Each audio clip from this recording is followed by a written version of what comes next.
కుమ్మరించు కుమ్మరించు కుమ్మరించుము, ఆత్మ మాపై కుమ్మరించుము. కుమ్మరించు కుమ్మరించు కుమ్మరించుము, ఆత్మ మాపై కుమ్మరించుము. పరిశుద్ధాత్ముని సందేశములు అను మన టీవీ పరిచర్యను చూస్తూ వింటున్న మీకందరికీ యేసుక్రీస్తు నామమున మా హృదయపూర్వకమైన వందనములు తెలుపుచున్నాను. హల్లెలూయా. ప్రభునందు ప్రియమైన సహోదరి సహోదరులారా, మీకు అందరికీ యేసుక్రీస్తు నామమున మీకు అందరికీ వందనములు తెలియజేస్తూ ఉన్నాను. అనేక వారముల నుండి ప్రకటన గ్రంథంలోని మర్మ సత్యాలను వింటూ అలాగనే మాకు ఫోన్లు చేస్తున్నటువంటి మీకు ప్రత్యేక వందనములు. ఇంకా ఫోన్ చేయనటువంటి వారు చేయండి, అలాగనే ప్రార్థనలు చేయించుకోనండి. మా యొక్క సహవాసం గురించి ప్రార్థన చేయండి, మీ సమస్యల గురించి నేను ప్రార్థన చేస్తాను. ఈరోజు ప్రత్యేకమైనటువంటి వర్తమానముగా మనము యేసుక్రీస్తు వారి యొక్క గొప్ప ప్రణాళికను మనం తెలుసుకోబోతున్నాం. యేసు ప్రభువారు మన కొరకు ఎంత త్యాగం చేశారో, ఎంతగా మనలను ఆయన పట్టించుకున్నాడో, మన కొరకు ఆయన పడిన ప్రయాస కేవలము శరీర రూపకమైనటువంటి ప్రయాస మాత్రమే కాదు, కానీ ఆయన చారిత్రపరముగాను వాస్తుపరముగాను ఇంకా అనేక ఆధారాల పరముగాను ప్రవచనాల పరముగాను అన్ని రూపములలో దేవుడు మన కొరకు ఆయన అనేక జాగ్రత్తలను తీసుకున్నాడు. వాటిలో అనేకములు ఎంత గొప్ప జాగ్రత్తలో ఒకసారి మనము గమనిద్దాము, ప్రార్థన చేసుకుందాం. ప్రేమ కలిగిన తండ్రి, ఈ వర్తమానమును బట్టి స్తోత్రాలు. ఈ వర్తమానం సహకరించిన బిడ్డలను బట్టి స్తోత్రాలు. ప్రతి ఒక్కరిని బలపరిచి ఆశీర్వదించండి. ఈ సమయంలో వాక్యం వింటూ వ్రాసుకోవడానికి సిద్ధపడిన బిడ్డలను ప్రత్యేకముగా ఆశీర్వదించి వారి గృహములలో మీ సన్నిధి ఉండునుగాక. అనేక మర్మ సత్యములు బయలుపరచబడునుగాక. యేసు నామములో గొప్ప విజ్ఞానము మా అందరికీ కలుగునుగాక. దీవించమని యేసయ్య నామమున వేడుకుంటున్నాము తండ్రి. Amen, amen, amen. పరిశుద్ధ గ్రంథంలో కొరింథీయులకు రాసిన మొదటి పత్రిక 1వ అధ్యాయంలో సిలువను గూర్చిన వార్త నశించుచున్న వారికి వెర్రితనము గాని అది రక్షింపబడుచున్న మనకు దేవుని శక్తి అయి ఉన్నదన్నటువంటి వాక్య ప్రకారంగా సిలువే మన యొక్క ఆయుధం. సిలువను గూర్చిన వార్తయే మనకెంతో గొప్ప శక్తి. అది ఎలాగూ అంటే, యేసు ప్రభువారు ఈ లోకమునకు రాకముందు అనేక ప్రవచనాలను ఎలాగన నెరవేర్చబడ్డాయో మనకు గ్రంథంలో చూపిస్తూ ఉన్నారు. చారిత్రక ఆధారాలు ఉన్నాయి. శాస్త్రవేత్తలు చెప్పిన చూపించిన ప్రయోగాలు చేసి వాటన్నిటిని విడమర్చినటువంటి సంగతులు అనేకములు ఉన్నాయి. భక్తుల ద్వారా చెప్పిన ప్రవచనాలు ఉన్నాయి. ప్రకటన గ్రంథం మనకు అర్థం అవ్వాలంటే, ప్రకటన గ్రంథంలో ఉన్న ప్రవచనాలు మనము నమ్మాలి అంటే, ఇంతకు ముందు చెప్పిన ప్రవచనాలన్నీ కూడా ఎలా నెరవేరినాయో, క్రీస్తుకు పూర్వమే 2000 సంవత్సరాల కిందట చెప్పబడిన ప్రవచనాలు ఎలా ఆయనలో నెరవేరినాయో వాటన్నిటిని మనం తెలుసుకుంటే ఇక నుండి రాబోవు కాలములో జరగబోయే ప్రకటన గ్రంథ మర్మ సత్య ప్రవచనాలన్నీ నెరవేరుతాయి అనడానికి మనకు నమ్మకము కలుగుతుంది అనడానికి ఈరోజు ప్రత్యేకముగా దేవుని ఆత్మచేత నేను మీకు ఒక గొప్ప సత్యములను తెలియచేయాలని మీ ముందుకు వచ్చి ఉన్నాను. ఋగ్వేదంలో 1వ మండలం 168వ సూక్తిలో రాయబడినట్లుగా ప్రజాపతి దేవేభ్య ఆత్మానం యజ్ఞం కృత్వ ప్రాయశ్చిత్తం అన్నారు.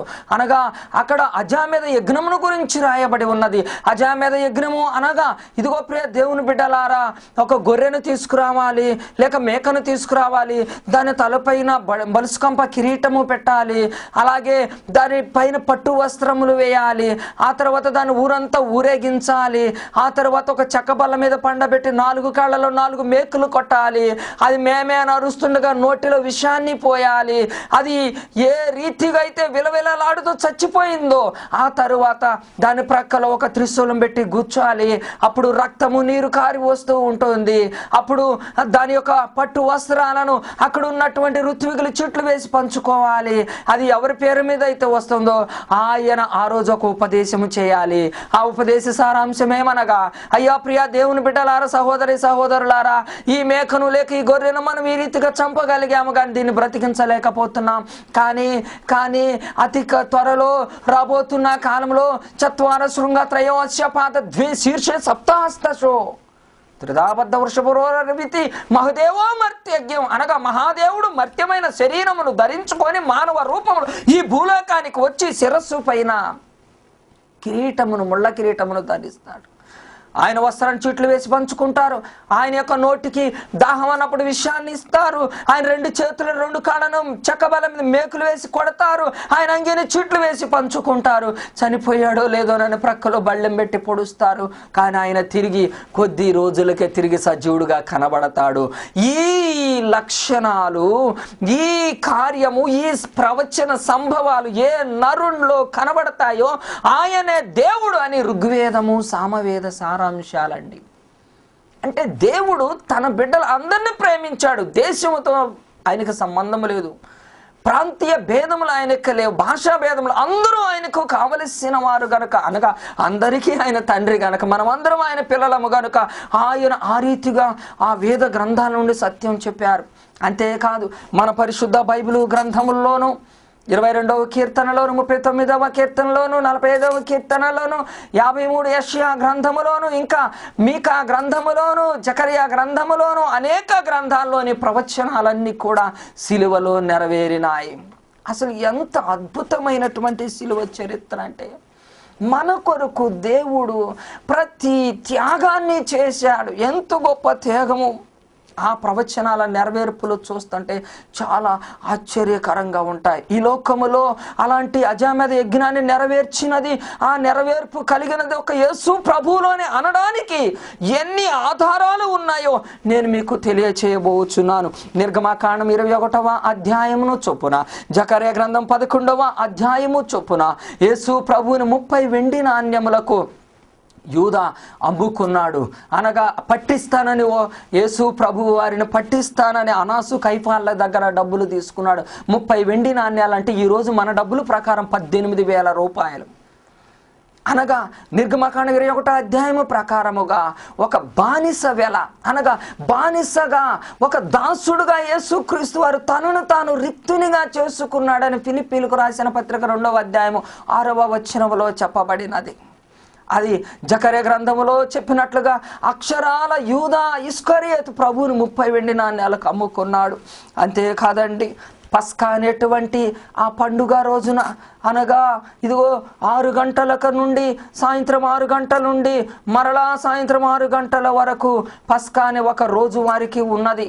ఆ యొక్క శుక్రవారం నాడు యేసు ప్రభువారు సిలువ వేయబడిన విధానానికి ముందు గురువారం 6 గంటలకు పస్కా పండగ ప్రారంభమైంది.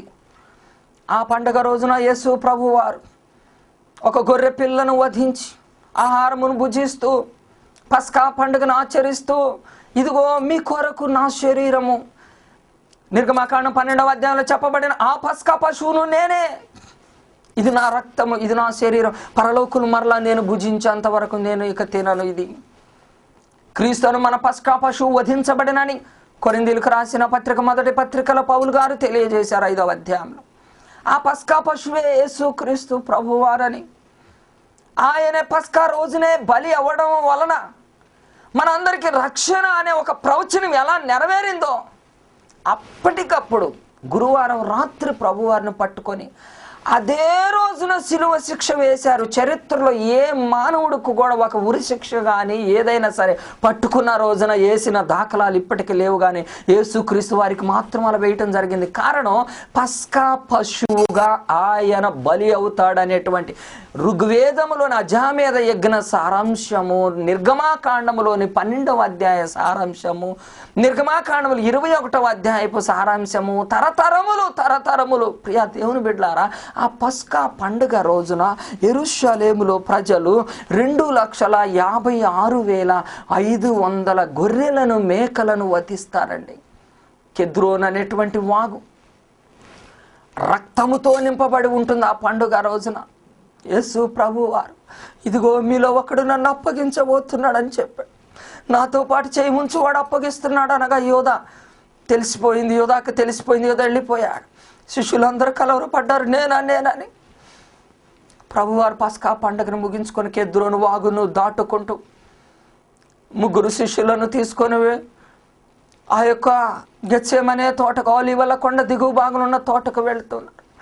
అక్కడ ఉన్నటువంటి 2,56,500 ఇంచుమించు గొర్రెల రక్తమును చూస్తున్న రక్తం ఇలా కాబోతుందని బహువేదనతో ఆయన కూడా గెత్సేమనే తోట పేతురు, యాకోబు, యోహానుల్ని వెంట పెట్టుకొని రాతివేత దూరం వెళ్ళాడు. అనగా రాయి బలంగా విసిరితే ఎంత దూరమో అంత దూరం వెళ్ళి యేసయ్య మోకరిస్తే ఆయన చెమట రక్తములాగా కింద పడి ఆవేదన పడుతూ ఉన్నాడు. ప్రభువును పట్టుకోవడానికి 1250 మంది సైనికులు వచ్చారు. వారిని పేతురు మల్కు అనేటువంటి సైనికుడు, ప్రధాన సైనికుడిని తెగ నరక వేయడానికి ఖడ్గం విసిరాడు. ఎందుకు పేతురు నువ్వు ఖడ్గాన్ని విసిరావు? నేను కోరుకుంటే నా తండ్రి 12 వ్యూహాల సైనికులను యోధులను పరలోకం నుండి పంపడా? ఒక్కొక్క వ్యూహానికి 6,000 మంది, 12 72,000 మంది పరలోకపు దేవదూతలను నా దేవుడు పంపిస్తాడు కదా అని పేతురుతో అన్నాడు. ఆ ప్రభు వారు అడుగు, మీకు ఎవరికి కావాలంటే నజరేయుడైన యేసు అంటే ఆయనను నేనేను బాబు, నన్ను పట్టుకోండి అని అప్పగించుకున్నాడు. యేసు ప్రభువును బందిపోటుగా పట్టుకోవడానికి వారు 1250 మంది ఎందుకు వచ్చారంటే యేసయ్య వెనక చాలా ప్రజానీకం ఉంటుంది, తిరుగుబాటు చేస్తారేమోననే భయం. కానీ నా సమయం వచ్చింది. అనేక మార్లు ప్రభువును పట్టుకొని పోతే ఆయన పారిపోయినట్లుగా ఉన్నది. కానీ గెత్సేమనే తోటలో పట్టుకోండి అన్నాడు. కాలము సమీపించింది.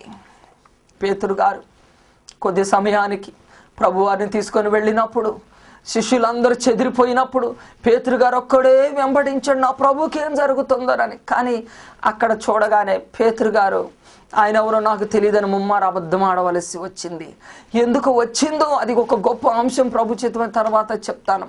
పేతురు సైతాను జల్లెడ పట్టడానికి మీ దగ్గరకు వచ్చాడయ్యా అంటే పేతురు అన్నాడు, నేను నీ కోసం చావటానికైనా సిద్ధంగా ఉంటే నా కొరకే నువ్వు విజ్ఞాపన చేసి తప్పించాల్సిందే ఉంది ప్రభు అన్నాడు. అంటే నీ ప్రార్థన అవసరత నాకు పెద్దగా ఏమి లేదు, నేను సైతానుని ఎదుర్కోగలను అనేటువంటి ఒక అహం అనేది కొంచెం కనబడిందండి. నీకు నాకైనా కానీ నా దేవుని కృప లేకపోయినా నేను పరిశుద్ధంగా ఉండగలనని ఎంత గొప్ప భక్తుడు అనుకున్నా, యేసు ప్రభుని శిష్యులందరికంటే ఎక్కువగా ప్రేమించే పేతురు అంతటి వాడువైనా సరే నువ్వు అలా అనుకుంటే నువ్వు తప్పనిసరిగా పడిపోతావు. అందుకే దేవుని కృపలేంది ఎవరు నిలబడలేం, ఎవరు పరిశుద్ధులుగా ఉండలేం. ఈ రోజు నేను 28 సంవత్సరాల నుండి ఒక సినిమా హాల్ గడప తొక్కకుండా నిలబడగలిగానంటే నా సొంత పట్టుదల కాదు, నా ప్రభువు వారిచ్చిన ఆయన కృప మాత్రమే నా ప్రియ సోదరుడు. కానీ పేతురు గారు వెంటనే దాన్ని ఒప్పుకోలేదు. అప్పుడు అంటున్నాడు, అలాగా ముమ్మారు కోడి కూసేంత వరకు ఇదిగో నన్ను ఎరగనని నీవు చెబితేనే ముమ్మారు కోడి కూస్తుంది పేతురు అన్నగా. నిజంగా అది జరిగింది. ఏడ్చాడు. 37 సంవత్సరాలు బ్రతికాడు పేతురు గారు. ఈ మాటలు అన్న తర్వాత ఈ 37 సంవత్సరాల చరిత్రకారులు చెప్తూ ఉంటారు, పేతురు గారట ఇదిగో తెల్లవారుజాము కోడి కుయ్యగానే లేచి ఏడ్చేవాడట. 37 సంవత్సరాలు అలాగే ఏడ్చేవాడట. అయ్యో కోడి కూసింది అని ఎంత కుమిలిపోయాడో చెప్పలే. అప్పటికప్పుడు జోసెఫ్ కైఫాసు అతని 2వ అల్లుడు ఇంట్లో యేసు ప్రభు వారిని నిలవబెట్టి అనేక దూషణలు దూషించి 72 మంది పార్లమెంటు సభ్యులతో ఆయన సన్హెద్రిన్ సభను ఏర్పాటు చేసి కల్పిత నేరాలు చెప్పటానికి జహు, జప్తా, ఇస్మాయిల్, బెన్షాబి, గలిలియా రబ్బీ, సాదోక్, కాల్షిబోనియా, డానియల్ రబోని, రబీనా హూమ్ అనేటువంటి వారితో కల్పిత నేరాలు ఎలా అల్లాలని రాత్రికి రాత్రే 12 గంటల వ్యవధిలో 6 సార్లు యేసు ప్రభు వారిని తీర్పు తీర్చడానికి కోర్టులకు అటు ఇటు మధ్యరాత్రిలోనే తిప్పారండి. ఏ నేరస్తుడికి కూడా మధ్యరాత్రిలో కోర్టులు తలుపులు తీయరు, అసలు విచారణ జరగదు. యేసు ప్రభు వారికి 6 సార్లు, 3 సార్లేమో మత సంబంధమైనటువంటి వివాదాలకు, 3 సార్లేమో రాజకీయ సంబంధమైన వివాదాలకు ఆయన మీద నేరాలను మోపారు. మత సంబంధమైన మొదటి సభలో ఆయన మీద మోపిన నేరాలు ఏమిటంటే